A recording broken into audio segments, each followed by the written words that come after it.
Merci à tous de nous rejoindre pour ces 12e rencontres internationales des véhicules écologiques aujourd'hui à Alès. Quel bonheur de se retrouver. Première rencontre, en tout cas pour moi physique, premier événement dans une salle, comme disaient des gens, avec des gens en vrai, pas simplement au travers d'une télé et d'une vidéo. Et quel bonheur de savoir que certains sont venus de très loin. Donc oui, on est content de se retrouver et pourtant, on doit être très en alerte après cette année où la santé est arrivée au-dessus de l'ensemble des problèmes du monde entier. Et puis ces jours-ci, vous l'avez vu, la santé et le climat se rejoignent très très fortement et c'est pour ça que l'on va discuter ensemble. 47 degrés au Canada la semaine dernière. Est-ce imaginable? De plus en plus de pics de pollution et donc on doit tous trouver ensemble les solutions pour avancer. Nous avons 7 conférences, 4 grands témoins, 40 véhicules d'exposition, plus de 50 partenaires, plus de 800 personnes attendues sur les 2 jours. Et une dizaine de parlementaires vont se déplacer ici, plus de 25 collectivités. C'est le lieu où on doit faire progresser le débat.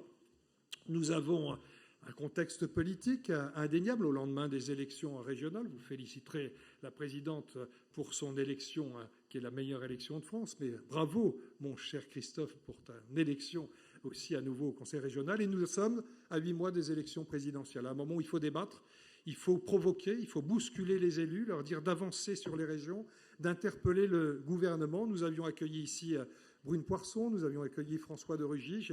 Malheureusement, on a tout fait, mon cher Christophe, pour qu'un ministre soit présent aujourd'hui, mais nous avons une ministre qui se déplaçait de très loin, qui nous fait l'honneur de sa présence. Et le constat, il est simple, ça démarre. Ça démarre depuis 2 ans. Il y a de plus en plus de véhicules électriques, vous l'avez noté. Le GPL revient, la mixité énergétique avance. C'est encore insuffisant, mais la croissance des véhicules écologiques est en train de se développer. Mais vous le savez, nous sommes pour la mixité aujourd'hui des énergies. Je me réjouis que les 5 grands énergéticiens soient présents aujourd'hui à nos côtés parce que lorsqu'on parle de mobilité durable, on parle aussi bien sûr de l'énergie qui va avec et nous considérons que seule la mixité peut permettre de bien fonctionner. Pour les bandes de recharge, il faudra encore accélérer, mais il y a de très très beaux signes qui sont donnés sur l'accélération des autoroutes, sur la sortie d'une première station-service exclusivement dédiée à l'électrique. Tout ça bouge dans le bon sens, mais nous parlerons aussi des zones à faible émission.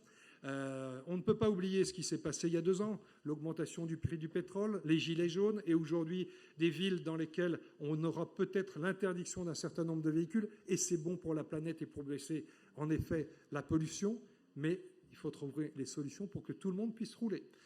Et c'est là que le mix énergétique, que le GPL, que le bioéthanol peut permettre de rouler de manière écologique et moins chère et qu'il faudra accélérer et montrer l'exemple au gouvernement de pouvoir trouver des solutions d'adaptation pour que tout le monde puisse demain rouler en véhicule écologique. Donc, et puis, bien sûr, il y a l'hydrogène. De nombreux énergéticiens présents sont en train de nous dire voilà une nouvelle voie. Je le rappelle, c'est un véhicule avec un moteur électrique, mais avec une pile à combustible. Donc, c'est aussi des véhicules électriques. Il y a tout ce qui est hybridation, les hybrides rechargeables. Et nous pensons que demain, il y aura des hybrides rechargeables au bioéthanol. Et d'ailleurs, il y a un constructeur qui en a une sur le pôle. Et puis, il y a, depuis 2 ans, la possibilité d'aller vers le rétrofit, qui est une solution parmi d'autres, c'est que les vieux bus ou les voitures, et vous en verrez ici, à moteur électrique ou diesel, eh bien on leur enlève le moteur, on met un moteur aujourd'hui électrique, demain hydrogène, et on permettra aux collectivités d'atteindre en effet le fait d'avoir une flotte totalement décarbonée plus rapidement, parce que ça coûtera moins cher que le neuf. Donc voilà ce que je voulais vous dire que c'est très émouvant de se retrouver, de savoir qu'il y a du monde qui s'est inscrit, il y a du monde qui avait envie de voir le soleil d'Alès, bien évidemment, de rencontrer nos partenaires. Et donc, pour tout cela, je voulais vous dire un grand merci avant d'écouter les propos qu'a enregistré le prince Albert de Monaco pour vous ce matin. À tous, merci de votre présence.